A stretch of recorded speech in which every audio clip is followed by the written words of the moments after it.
vejo o vosso nome, venha a nós o vosso reino, seja feita a vossa vontade, assim na terra como no céu, assim na terra como no céu.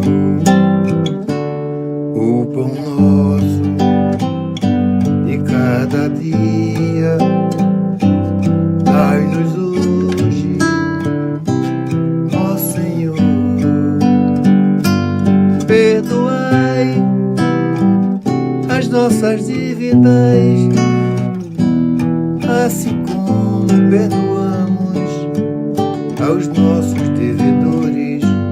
Não deixeis cair em tentação, mas livrai-nos de todo o mal. Não deixeis cair em tentação, mas livrai-nos de todo o mal.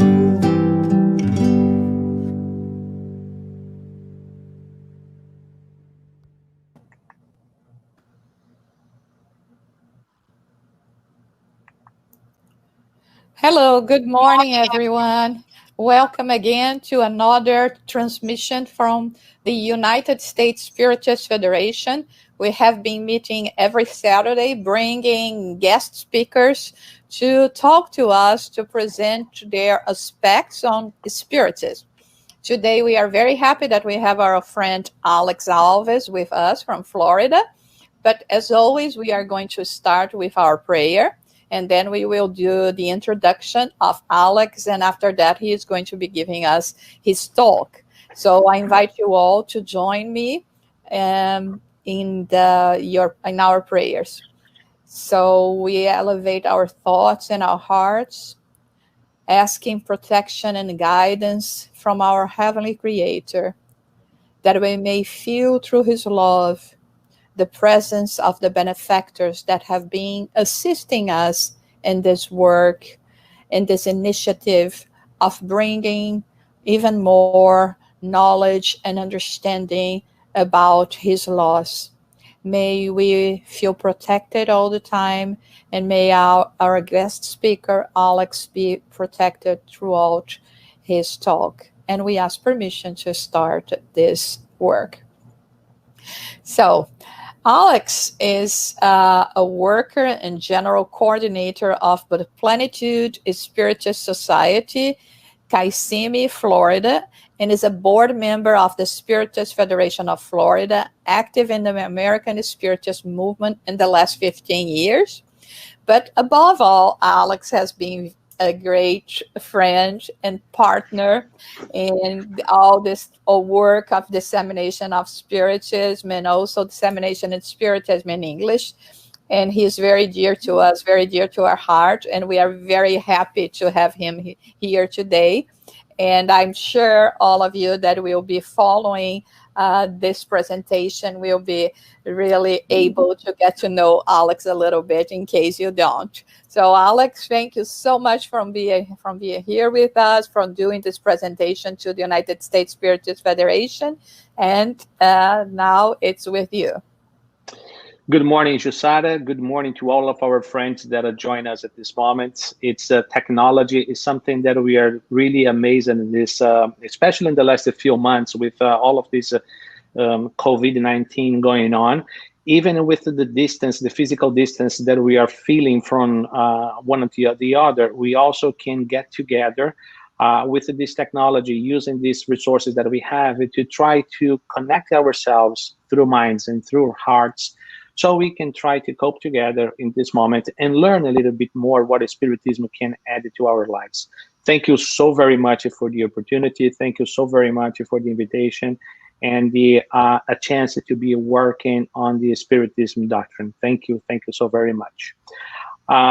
Today we're gonna be just talking a little bit as in a way also to understand what's going on with us at this moment and how we can take the best teachings and lessons out of this pandemic situation, we're going to be talking a little bit about restart and rebuild, which is based on the Spiritist book, Law of Destruction.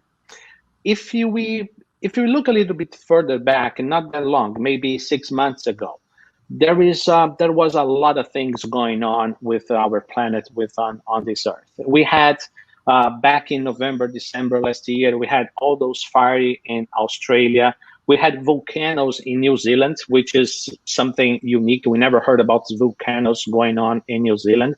We had some earthquakes in the Caribbean, Cuba and Puerto Rico. They were shaken by earthquakes, which also was never heard about it.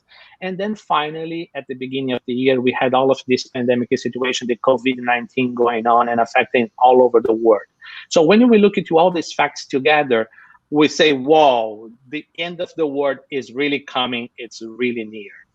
But is that so? If you would think about this wonderful work of a creation, God's creation, is the world actually coming to an end? What is going on right now? What all of these happenings means to us? So what are the teachings that we needed to learn from these misfortunes, let's put it this way?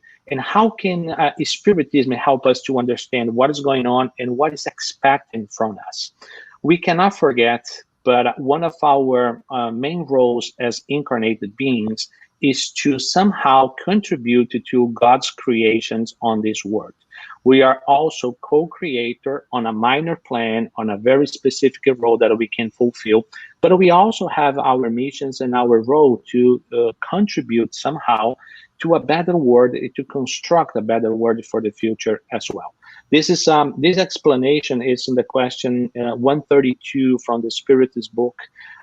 What is this incarnation for? How can we use the incarnation on Earth, and what are the purpose of the incarnation? One of the purpose is to learn, is to evolve. The other purpose is to contribute to God's works. So, with all of this going on, how can we contribute to God's work? What we can do, and what is expected from us as next steps from us. Before we go any further, let's try to okay, how do I maybe I gotta go over here. Let's try to understand what is the purpose of the law of destruction. Law of destruction is on the chapter, on the third part of the Spiritist book on the moral laws. And question 728 asks this: is destruction a natural law? Well, the answer from the enlightened spirit is everything must be destroyed to be reborn and regenerated. What we call destruction is only a transformation that aims at the renewal and the improvement of living beings. So when we look at this, in nature, nothing is created, nothing is lost, everything is transformed.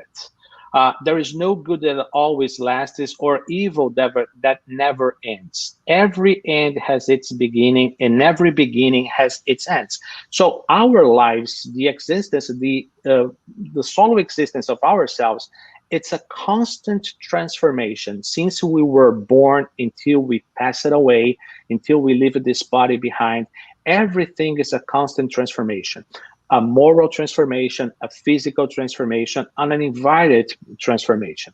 But in order to transform, in order to create something new, we must destroy what's currently built.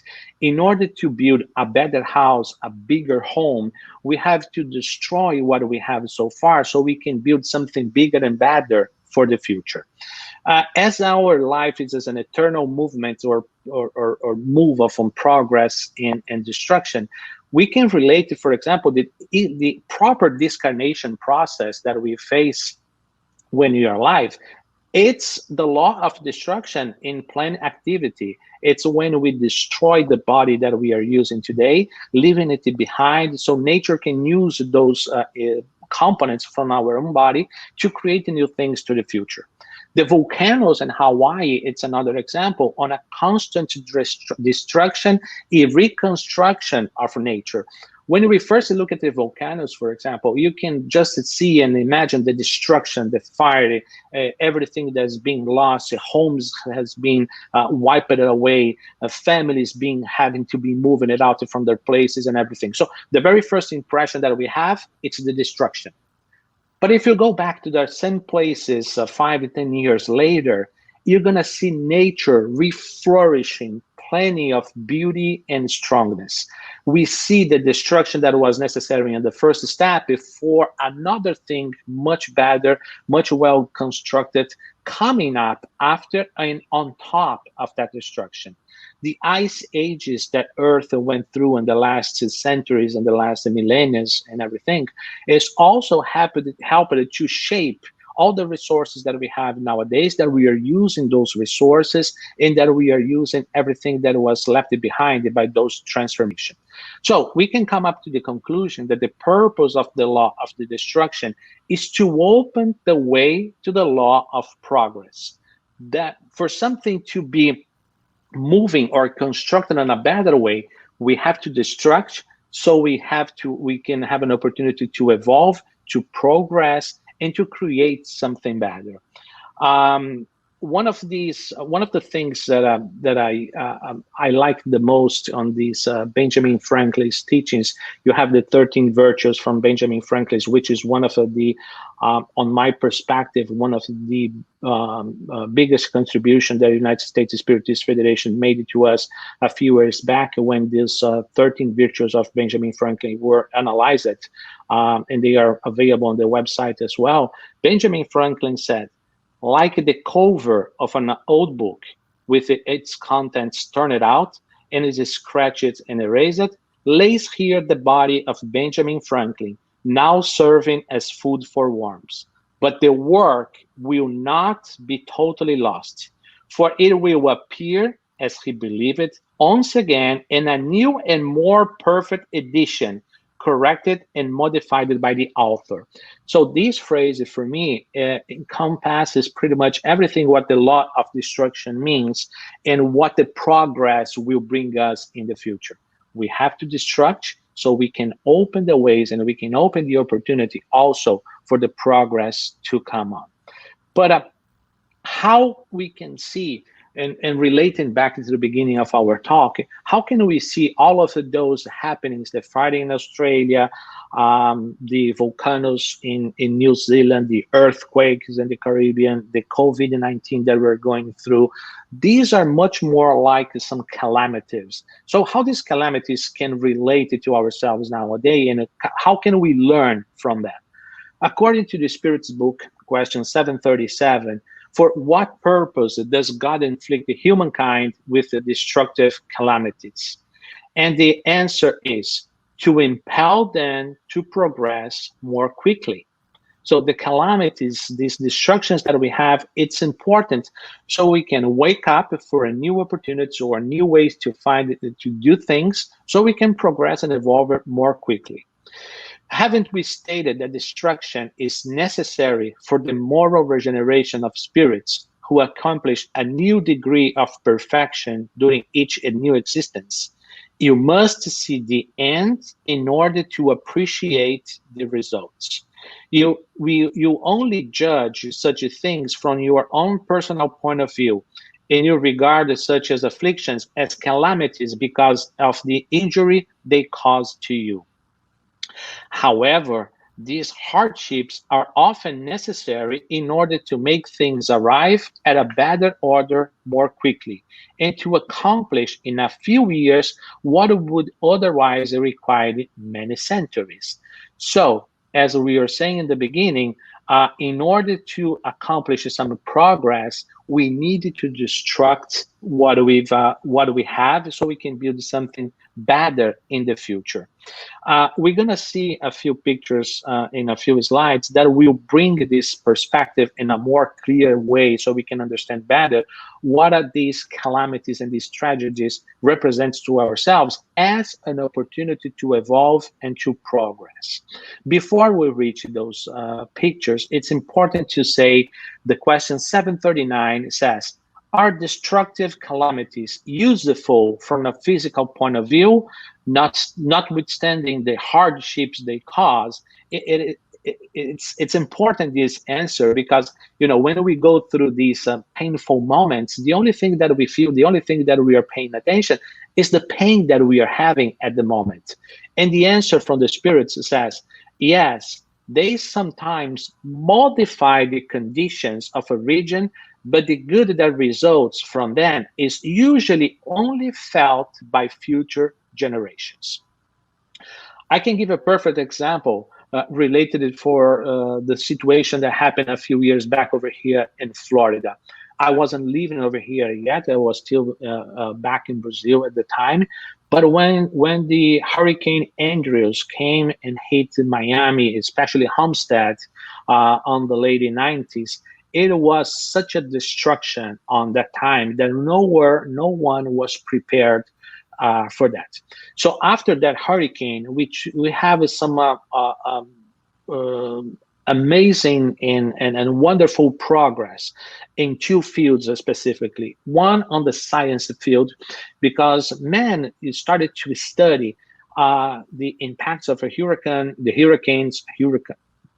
hurricanes, how they were forming, how they could be previewed, how they can anticipate the movements of the winds, the pathway that they're going to be going, so they can try to avoid as much destructions as would be possible. So we have a huge jump on the technological tools that were being used in the time to anticipate what the hurricanes would be hitting, so they can try to avoid the destruction. That's one side of the things. The other side, it was the huge impact that we had on the Florida construction guidelines and codes, because after Andrews, everything changed on the construction code in Florida.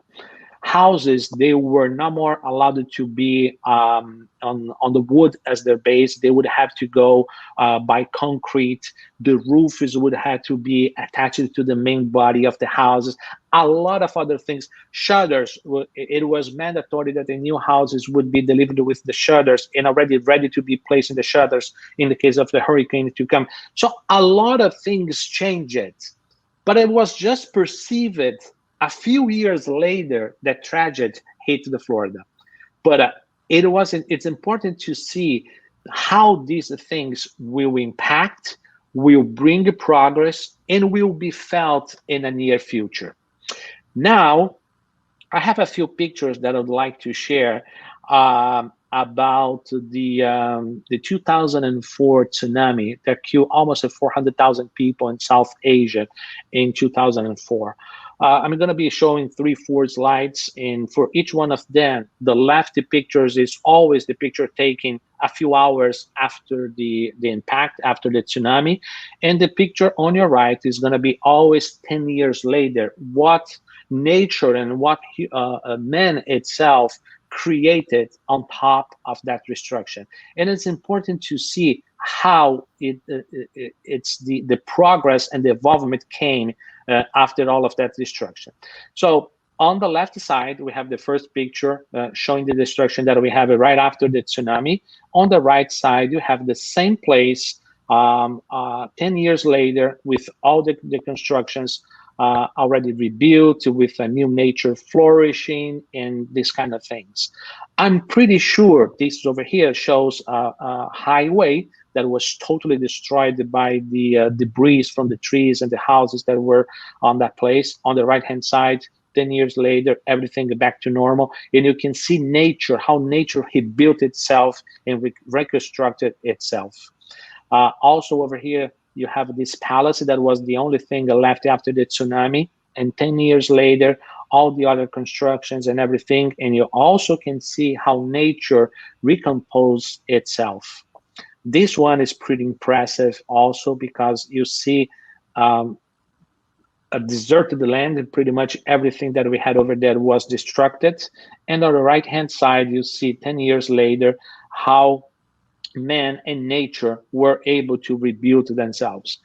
It's important to say, I'm pretty sure all of these constructions, all of these new buildings that we can see over here, they were built under new constructions codes, under new technologies, something that would prevent or at least diminish the impact that a new tsunami or a hurricane can come or can cause to the constructions and to the buildings itself. We have a totally new technology, a totally new way to approach how we can keep this balance in this relationship between man and nature on a more balanced way, so we do not affect the nature or the environment that we have around us as much as we are doing in the past. We can build better houses, stronger houses, more solid houses, so we can have the destructions that we had. So a lot of things changed on this. So this is important to see the impact. Usually in the very first moment when you see the picture on the left-hand side, we embrace it. Let's say we embrace it for impact. We feel the impact that everybody else was feeling. We feel the pain that the world was feeling together. We solidarize ourselves. We send help and everything, and we feel the pain. Usually we are not paying attention, or we are not foreseeing what is come in terms of new progress or new things that will be built in the future. We just can see and we can feel the pain for that moment. Once that pain goes away, or actually goes away, it's kind of complicated. I would say that fades a little bit away, then we start to focus in the future and we start to move ourselves towards the new things that needs to be done and need to be constructed. It's important also when we realize the moral teachings that we can bring all of these calamities and all of these tragedies. Question 740 on the Spirited books asks us, couldn't calamities also be moral trials for humankind by exposing humans to the most afflictive needs? And the answer is, calamities are trials that furnish humans with an opportunity to exert their intelligence and to demonstrate patience and resignation before the will of God. At the same time, calamities enable them to develop the sentiments of self-denial, self-detachment, and love for their neighbor if they are not dominated by selfishness. But here's the thing. When we look at the Jesus teachings, do we really need to wait for a calamity or a tragedy to be helping people out? You know, the good in people, it exists, it is inside of our heart. I would say it's almost something that we have inside of us, but for some reason, and sometimes we do not allow for that spark to shine up on us. We were God's creatures. We were created by God at his image and likenesses. Not as in a human form, but we were created on his image and likeness, as we see in the book of Genesis, the Mosaic Genesis. But we were created as his image and likenesses with his spark inside of us. As we have that spark, as we have the light inside of us, the only thing that we needed to do is let that spark and the light shine on us. We don't need a reason, occurrence like this to make this spark to shine. We can do this on a daily basis. And actually, for every tragedy that we see around the world, we can see the entire world going together to try to help. The tsunami in 2004 itself, it's a very good example of that. Hours after the fact, hours after the tragedy, we have almost pretty much all the big nations in the world with the most powerful naval fleets. They were sending their ships to the area to help in the rescue of the lost ones, to help on the recovery of the areas, bring medicines, food, water, clothes. The entire world was over there to help. Same thing happened when we have those earthquakes in Mexico.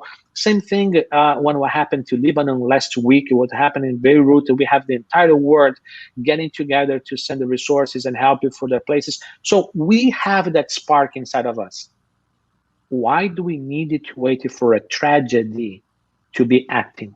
Why don't we do that on a daily basis? Why don't we leave or allow that spark that we have on our hearts work on us and towards others on a daily basis?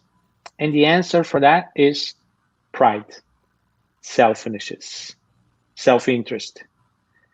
If we work against those values, this spark and this light will be shining up on us and towards others on a daily basis. And that's exactly what the God is expecting from us. Calamities enable them to develop the sentiments of self-denial, self-detachment, and love for their neighbors if they are not dominated by selfishness. So when we see that, and also it's important to understand that these happenings have a reason. They will come, that we're not going to need a calamity or any kind of a destruction to be helping our neighbor, our next door neighbor, or whoever are in need. We're going to be acting towards that on a very natural way, as exactly as God's expecting from us. So far, I've been bringing to all of us the basic concepts that we can find on the Spiritist book. I would say this is a kind of a doctrinary part of our talk, of our study today.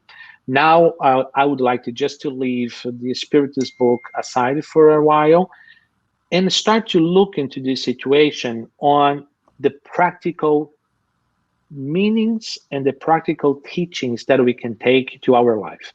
It's very, very important that every time that we do a study on a Spiritist book, on the gospel according to Spiritism, that we try to extract the meaning and the purpose for our daily lives. Because if you're just studying to know what is this about, but we're doing nothing towards our behavior and how we act towards others, this study means nothing. We got to study and bring this knowledge and this information to ourselves, as we can change ourselves on a practical way, so we can really, in a practical way, be better persons and be helping others also in a practical way. We are not leaving this incarnation. We are not having this opportunity right now just because we needed to study and we needed to know the things about the gospel or the teachings from the Spiritist doctrine or so. No. We are here to evolve based on our experiences. Experiences means action, attitudes, doing, going out and helping others.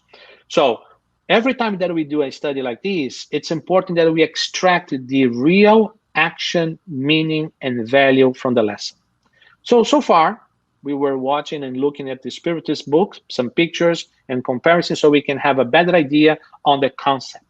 Now, let's try to see how can we bring this to our daily lives and apply that on our knowledge and the things that we needed to do and to learn ourselves. I would like to start to bring the concepts on our own lives and do this with this question over here. Destructive calamities. I would like to start to compare the collective calamities with the individual calamities as well. What we can say is, how are the examples that we can give about the oops, I did something wrong over here. Okay, about the collectives calamities. A hurricane is a collective calamity. An earthquake, a shakes, is also a tsunami, a flood. These are collective calamities and destructions that can happen to the entire society. So the collective flagellants have a physical and social impacts on a society as well. Okay? So, but we also can compare that to the individual calamities or the individual destruction that we may face and we may go on once in a while. We can have a job loss situation that we're going to be impacted. We can have some material goods and deeds that we had being taken away for whatever reason, because we lost everything, because we were robbed, because we lost this for our partners or for something else. But all the material goods that we had were taken away somehow. Another calamity that we can go through, it's an impact of a distant event, especially for us that we have families and relatives back in Brazil, and something happened over there and we can do nothing. First, because of the distance, and secondly, because of the situation that we are living right now, that we can even take a flight back to Brazil and try to help someone. So we have to be dealing with this impotent feeling that we may have, because we cannot do nothing to help any other one. Something that happens in our lives that wash away the excess of possessions and the material the goods that we may have on our lives. So these are individual calamities. The individual flagellums and calamities and destructions that we may face have an impact on our moral values and affect the individual, affect ourselves, inviting us to review and to renew all the individual process that we may have, and try to go towards the annihilated progress destinations that we all have. So the collective calamities affect society and affect and have physical impacts on the way, on the environment that we live. The individual capacity, the individual calamity affects us as ourselves, as individuals, and it's an invitation to renew and to review and to renew how we are facing life and the aspects that we need to change on our lives. If we go back to the beginning of our talk today, on the second or third slide, if I'm not mistaken, it says over there, haven't we stated that destruction is necessary for the moral regeneration of spirits? This applies for both collective, but especially to the individual calamities, to accomplish in a few years what would otherwise require many, many centuries to achieve. There is a passage on the book 2,000 years ago, dictated by the Spirit of Emmanuel and channeled by Francisco Chico Xavier. On that passage, Jesus says to Emmanuel, it's within your power to choose if you want to follow me now or on the following centuries with the pain that would be bringing to you by then. Something like this. I know exactly the phrase in Portuguese, maybe in English it has a different wording over here, but the meaning is this. Jesus told it to Emmanuel, you can choose now to follow me as I am here in front of you, or you can choose to follow me later after all the pain that we're going to be feeling because you are not making the right decision as we speak. So the destruction, the calamity can come to accomplish in a few years what would otherwise require in many centuries. That's exactly what happened to Emmanuel. It took him quite a few centuries to rebuild his life and go back to the exactly point he was when he was facing Jesus on that passage. So it's up to us to face these destructions that we may have on our lives nowadays and see how we're going to be reacting towards that. Are we going to be just sitting down and complaining about it? Or are we going to reevaluate ourselves, see the teachings and the lessons that we needed to apply and go for it? So it's up to each one of us to make the decision and make that call as we needed to.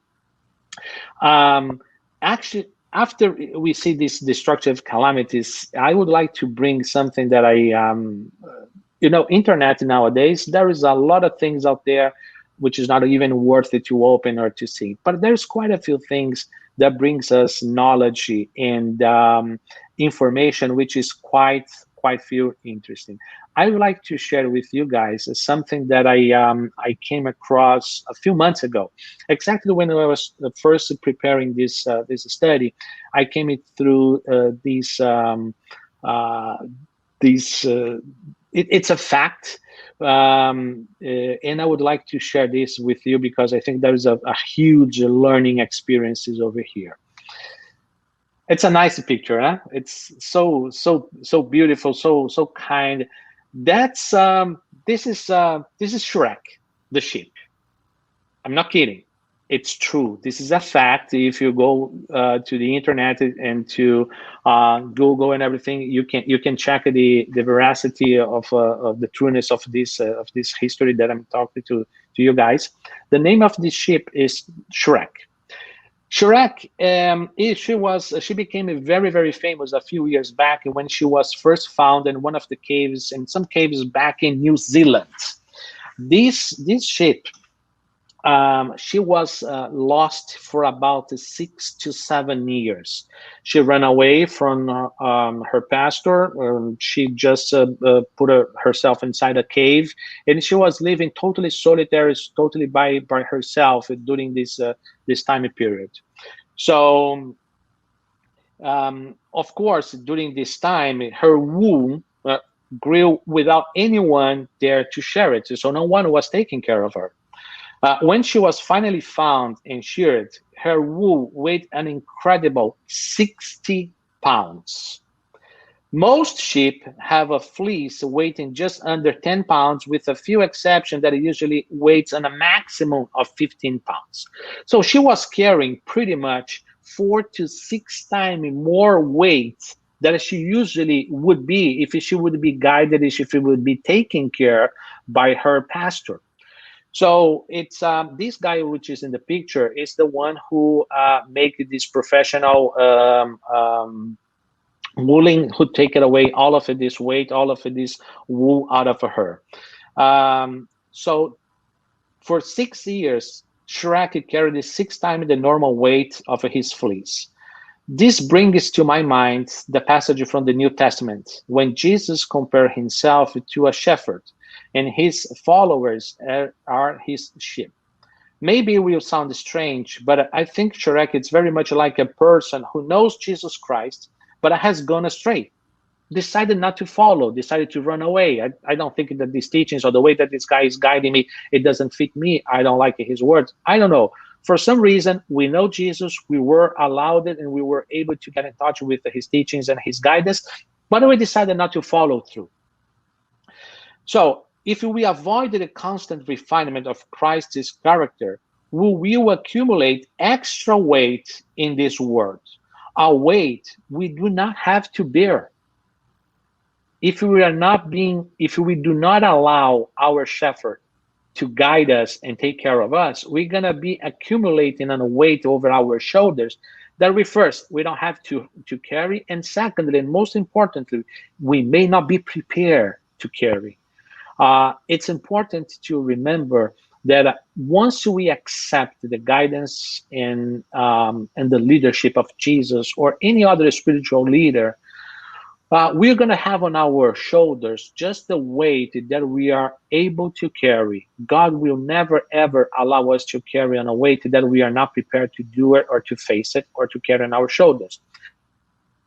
But if we decided to abandon this guidance and this leadership, we might accumulate in a weight that we might not support, that we might fall down on our knees because it's way too much weight, way too much pressure over us. When Shrek was found, a professional sheep shearer took care of Shrek's fleece in 28 minutes. Shrek's 60 pounds fleece was finally removed. All it took was to return home to his shepherd. I believe Christ can lift the burdens we carry if we at least stop hiding. He can scrape off our fleece, that is, our self-imposed bales, brought in by our good shepherd. Come to me, all who are weary and burdened, and I will give you rest. Take my yoke upon you and learn from me, for I am gentle and humble of heart, and you shall find a rest for your souls. For my yoke is easy and my burden is light. And this passage is in the Gospel of Matthew, chapter 11, verses 28 to 30. So, how can we embrace those many changes that are going on from us? Are we going to be hiding ourselves in a cave, running away from the leadership and the guidance that we can trust from Jesus or any other spiritual leader that we decided to follow? Or are we going to be submitting ourselves for his sweet and calm leadership and guidance. If we decided to follow Jesus, I can guarantee you that we're going to be helped with all this weight that we might be carrying on our shoulders right now.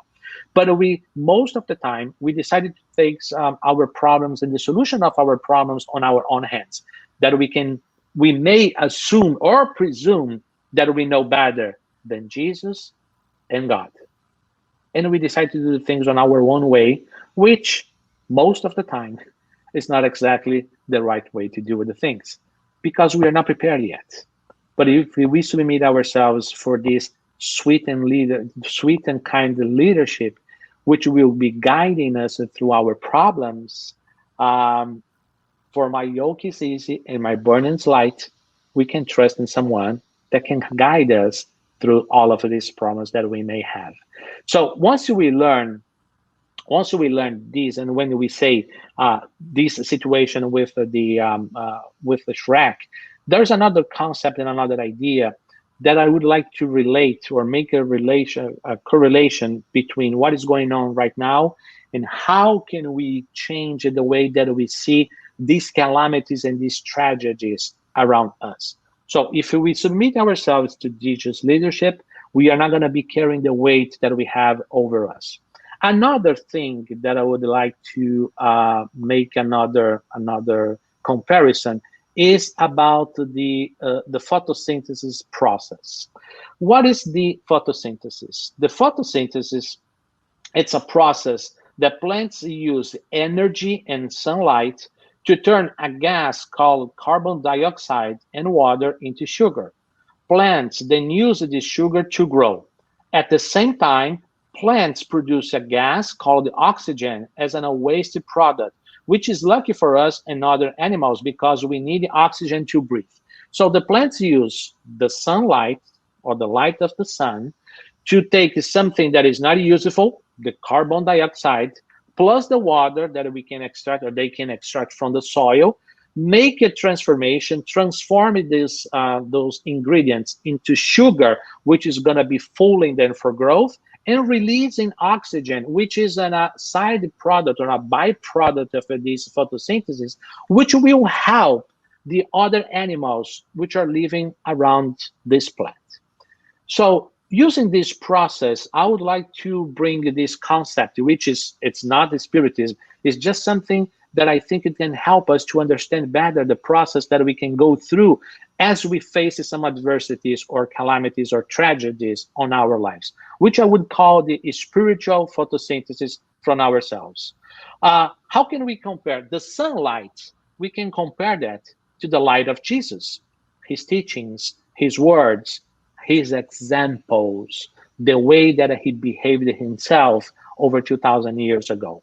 The carbon dioxide, which is something bad for the environment, are the challenging experiences that we may have or that we may be facing at this moment. The water, which is something that the plant extracts from the soil, it's available for them, can be the knowledge that we already have of God's laws and Jesus' teachings. The sugar for growth, which is the result of the photosynthesis process for the plants, are the inner transformation process that we are going to be going through. It's also a growing process. It's also an evolvement, a progress, a growth that we are allowing ourselves to go through. And the oxygen, which is the byproduct the plant releases into the atmosphere, the oxygen will be our new attitude and behavior as an example to others. Because as we change our values, as we change the way that we are behaving, we are impacting other people in the society around us. So we're going to be starting to give good examples to others, which is going to be beneficial for them. The plant itself, when they release the oxygen, they are not taking advantage out of this because they do not use the oxygen. The oxygen is something else that they give it away for others, for humans, for animals. The same thing on us. As we change behavior, we start to behave better. We start to make better choices, better decisions. We start to be a better person. We're going to be impacting other people as well. We're not going to be taking direct impact or benefit out of this, but we're going to be helping other people as well. So on the spiritual photosynthesis, we apply Jesus' light and knowledge, and our knowledge to a somehow painful or challenging experience to transform these experiences in learning and changing behavior. Our new attitude is our contribution to improve and advance people and society around us. These are practical things that we can do. These are concepts and ideas that is not abstract. These are reality. These are things that are expected from us. Taking all of these experiences that we are going through, analyzes in the context that we are going through at the moment, take it out the learning and the teachings that we needed to use the teachings for a new behavior, for a new example, and start over again, going further and going one step higher on our evolution process. All of these that we're talking about, these are practical things. The Shiraki concept and idea, we should stop running away from this guidance and from these moral laws that we have available to us.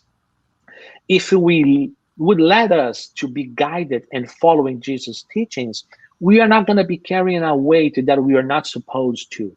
If you use these challenging and painful experiences as an way, as an instrument to evolve and grow on ourselves, we're going to be doing something practical to our lives. So we're going to be using all of these, I would say, painful and bad experiences as opportunities and tools to evolve and to progress. We have to destruct it first for in order to bring something new, more evolved, in a better way, and a better concept. All of these tragedies that goes with us, they have a purpose, they have a meaning, giving us the opportunity to deconstruct, so we can rebuild ourselves much better, just like Benjamin Franklin said on his epitaph.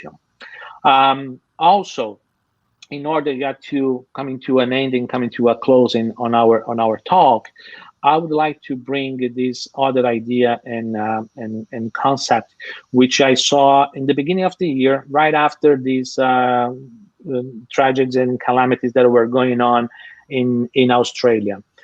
These are two pictures taken. These pictures were taken back in January. The fire in Australia happened last year, November, December 2019. Those two pictures and a few others that we had were taken back in January 2020. So just a few, I would say, few weeks after the big fire and everything. And then some biologists and some naturalists in Australia, they were interviewed, because that was kind of weird and strange to see a renewal and a rebirth of this nature so fast on top of all of this destruction. And they asked them, is this recovery normal?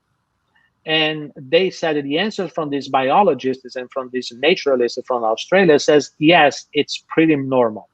First, because nature itself, the plants itself, as they've been experimenting those fighting experiences for many millennia, their seeds are capable of, when they drop the seeds on the floor, the seeds go in the floor and they are ignited by the heat. It's not something that some of the seeds, for example, they are ignited their growth process by water, by humidity, by sunlight, by something. These seeds, they are ignited by the extremely heat. So once we have those fires and the heat starts to reach the floor or the ground, that's when the seeds started to sprout and to grow up and everything. So they are prepared for that. So if we let Christ guide us and we follow his guidance, when destruction comes and affect us, we're going to be already prepared to start to sprout and regrow ourselves, because we are expecting the destruction. Somehow we will understand the destruction as a part of our evolvement process. But the most important thing that the biologists and naturalists said about this rapid regrowth on these plants. The second and most important reason why the plants recover so quickly, it's because the growth conditions are optimal after a fire for small seedlings, due to the ample light and nutrients released from ash. So what happens? The seeds which are in the floor, as the fire destructed pretty much everything, the light that was coming from the sun that was blocked because of the trees that it used to have in the past will not allow the seeds to grow. So as the fire destructs everything, the light comes such in a way that will ignite and help those seeds to fortify themselves. And what else was destructed, and the ashes that fell on the floor, these are the ingredients, these are the nutrients that the plants will use to grow and start their process all over again. How can we bring this to our lives? Once we lost everything, once we have a situation that will oblige us or obligate us to face new circumstances, new things, new homes, new whatever we have to face, we have nothing to lose because we lost already everything. Whatever we do, we have an open field just to start to rebuild and reconstruct all over again. There is nothing that we are attached to that will hold us back for a new future. As we went through these experiences, as we learned it, and we started to detach it from the material things, everything that we're going to be doing is going to be something new. It's going to be something that we, especially when we start to do that again, we will learn not to be so much attached to what we used to have, or not to depend on some other people's and decisions to make our own happiness. We're going to be holding ourselves accountable for our own happiness. We're going to realize that our happiness, it not depends on the government or the spouses or kids or sons or whatever. It depends only on us and how we face the challenges that we may have on our lives. So after a destruction, after a fire like that, after a calamity like that, we have the perfect conditions to restart ourselves as a brand new individual, as a brand new opportunity. So once we realize all of these and we face all of these destructions that we might face in some way in our lives in the near future, or maybe in a new incarnation, we already know on a practical means how can we stand up for ourselves and restart all over again. It's important to say also, it's not failure. Most of us, we are afraid of this situation because we are afraid of a fail. And we are afraid of a failure. We don't fail on situations like that. These are calls from God to allow us to restart on a better condition. Maybe the way or the pathway that we were following were not the good ones or the best ones for ourselves. So we are invited by life to restart on a new circumstances, based on a different values, on a different prospects and different targets for ourselves. It's not a failure. Situations like this does not mean failure. It means a great and a huge opportunity to start all over again on a better pathway. And so that's what we'd like to share with you guys today. Thank you so very much for all the opportunity, for everything that we used to that we had the opportunity to bring. If anyone has any questions or would like to bring anything to contribute to the study, you guys are more than welcome. Oh, thank you so much, Alex. That was so incredible.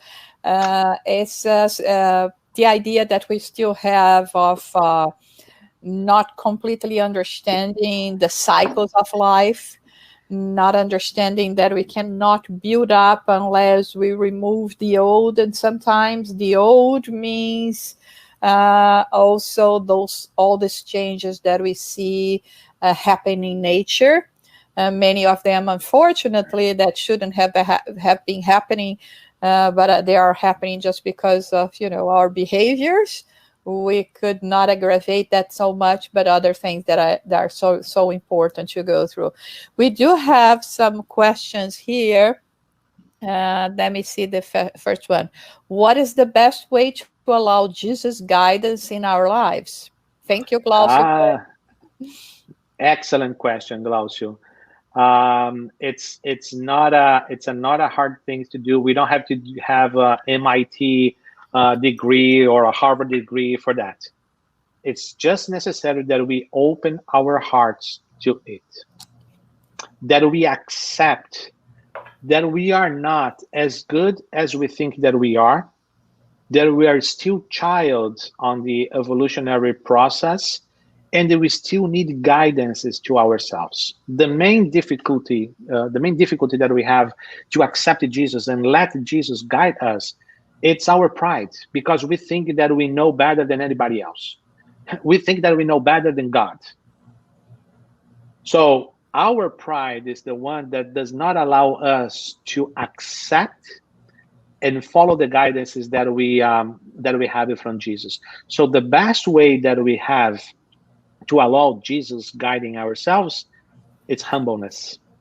Is to accept that we know nothing yet, that we need his guidance as a master, as a teacher, as an older brother, and he will conduct us to another level. They will come that we're not going to be needing Jesus guidance anymore, because we're going to be reaching on a stage or a state of evolution that his guidance was not going to be needed anymore. Maybe we're going to need somebody else, some other masters and guides to keep us evolving and growing. But as of now, for the moment that we are, the best way to allow Jesus guide us, it's being humble enough to recognize that we need help. Thank you. So from Kirsten, thank you, Kirsten. If someone is trying to restart and rebuild after so many struggles or tragedies, but isn't sure where to start, what would you recommend? Follow your heart. Yeah. Follow your heart. It's the best way to find the answers. And I do understand, after so many struggles and difficulties, to following our heart, sometimes we don't even trust what we were feeling and what you were saying. But how can we work the environment around us to make these decisions or trying to find the right answers? Very first thing, connect ourselves to God and to Jesus through prayer. Connecting ourselves and asking for the guidance, for the help, for the enlightenment that we may need, for the inspiration that we might need on that moment. And on a reflection process, let our heart talk to us. When we listen to our heart, we'll be able to find the right answers for all the questions that we may have. The other way is, what would Jesus do on my place? I would say, even after all the struggles that he had, and he had plenty of the struggles during his material and earthly life, he was always condescending, humble, calm, serene, keeping his faith on God's commandments, and accepting what God has reserved for him. All of this. So if we decided to, or if we needed some guidance, first the prayer, second, asking to our hearts, what are the answer, or what are the pathways that we should follow? The answer will come. Thank you, Alex. Yasko, hi, Yasko is saying, well, great talk, Alex. I wonder when humanity evolved from living in this planet heavily based on materialism to the regeneration, the calamities, especially the collective ones, will diminish. I would say, on my perspective, I would say yes, they will diminish. They are not going to be extinguished forever, because we live on a material planet yet. We're still finishing its formation. So we might have an earthquake here, a tsunami over there, some other nature happenings around the world, until the entire Earth, the planet Earth, solidifies and finishes this transformation process. This is one thing. So we still need a few happenings on this aspect. The other aspect is this. We are living on a stage of a trial and atonement to regeneration work. regeneration word, it's not a perfect word. It still have struggles. Love will prevail. Love will start to dominate the feelings and the environment that we're living, but it's not a perfect word. So we may have a few other happenings here and there. We may have a few other calamities happening from some time to some time, but maybe not as frequent as we have nowadays. Once we reach on a stage that we don't need these calamities to be pushing us up towards the goodness that is inside of us, then someday this will finish. But as of now, and maybe during this transition process, we might have a few calamities going on, but in a much less numbers that we have today. Okay. Some people use calamities for personal growth, but others turn back to their worst instincts. What will happen to them as the world changes? Well, they have two options: or they change, or they change.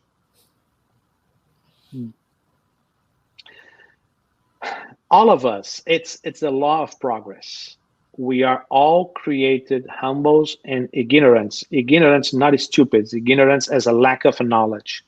And we were created towards the progress. So the law of progress will apply to each and every one of us. If these calamities, we turn back the calamities as an opportunity to grow, something will happen to us in the future that will reconduct us to the evolvement process and the pathway. So if they decide to turn their backs right now, something else will happen in the future, and they will bring us, they're going to be bringing them to the evolutionary process. The only thing that may happen, we cannot guarantee that if they turn back the opportunities, they turn their backs to the opportunities now, the new opportunity that we'll have will be here on Earth, maybe in another planet, but other opportunities will come to them for they change. Okay. Regina, how can we improve the conditions of our metaphorical soil, water, light, etc., to facilitate spiritual photosynthesis? Thanks for sharing this wonderful metaphor. I think that what starts the process of the photosynthesis is the sunlight. What starts our spiritual photosynthesis? Jesus' light. As much as we connect to their light, as much as we are open to that light to enlighten our minds, ideas, and heart, feelings, the most we're going to be able to transform ourselves and use these metaphorical, it's going to be to facilitate our spiritual photosynthesis, because that's the process that starts everything. We may have the water, we may have the challenges, we may have everything going on, but if we are not connected to Jesus' light, the process of the spiritual photosynthesis will never start. So the more that we give attention to this light, the more will facilitate it for us to go through this process. Great. Kirsten again, my forever question I always ask is, what are ways we can better manage the stress and the strong emotions that come along with challenging situations? Well, this is not my answer. That's the answer from, I would say, pretty much all of the great speakers and the great leaders that we have in the Spiritist movement. Prayer and meditation. Prayer and meditation. And if you cannot do that, do meditation and prayer. It also works. Okay, great. Let me see if we have more questions. I don't think we do. Okay, Alex, if you would like to say some, few words for us after, the final words, that would be wonderful too. Well, actually, Josala, I just want to say thank you so very much. It's for me, it's a great, great pleasure and a great honor to be able to participate on this Saturday morning's talk. Thank you for the opportunity of the work to contribute somehow. Every time that we do a study like that, we are the ones that we learn the most because we have the opportunity to study and to prepare ourselves to be giving this talk. So I just want to say thank you so very much. And if you need me from any other contribution in the future, I'm all here. It will be my pleasure. Oh, that's wonderful, Alex. I think it's so important what we all have been doing here in the U.S. Joining forces, and especially during those times, and everyone has been feeling a lot this situation of not coming together in our spiritual pursuit as we used to do, being able to go to our spiritual centers, etc. So it's wonderful that we have been using this mechanism to try together with our friends, our collaborators, and be able to spread this knowledge and to fill this void, especially now that we are so much in need of this spiritual support and spiritual guidance. And so it was actually with this aim that we thought that at least once a week we could do our contribution as well. We know that many centers, actually the majority of them, have been having their virtual meetings. They continue offering their study groups, their connection with people, with their community. You can also, we have a list of gatherings only in English, for instance, in our website, spiritist.us. And so we will continue to do that, and we will hold your work. So we will soon call you back to join us again. Start thinking about a new topic. I will for sure. Thank you so very much for the opportunity, Jussara. Great. Yeah, and hopefully we are praying and waiting that all of this pandemic goes away, and we can open the doors for you guys to come over here and give a talk to us as a presential talk in Florida again. We miss you guys. Oh, we miss you too. Thank you so much, everyone, for being with us and for joining us. And next week, we will have another presentation. This time, we will have Dr. Tanya Stevanin from the UK. She's going to be giving to us a very good talk, so don't miss it as well, okay?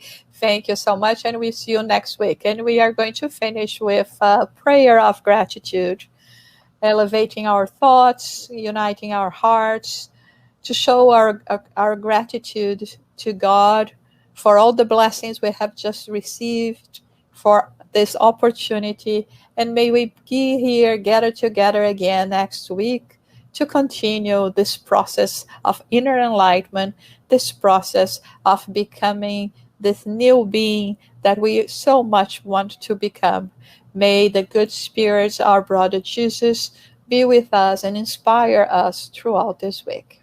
Thank you so much, everyone. I'll see you next Saturday.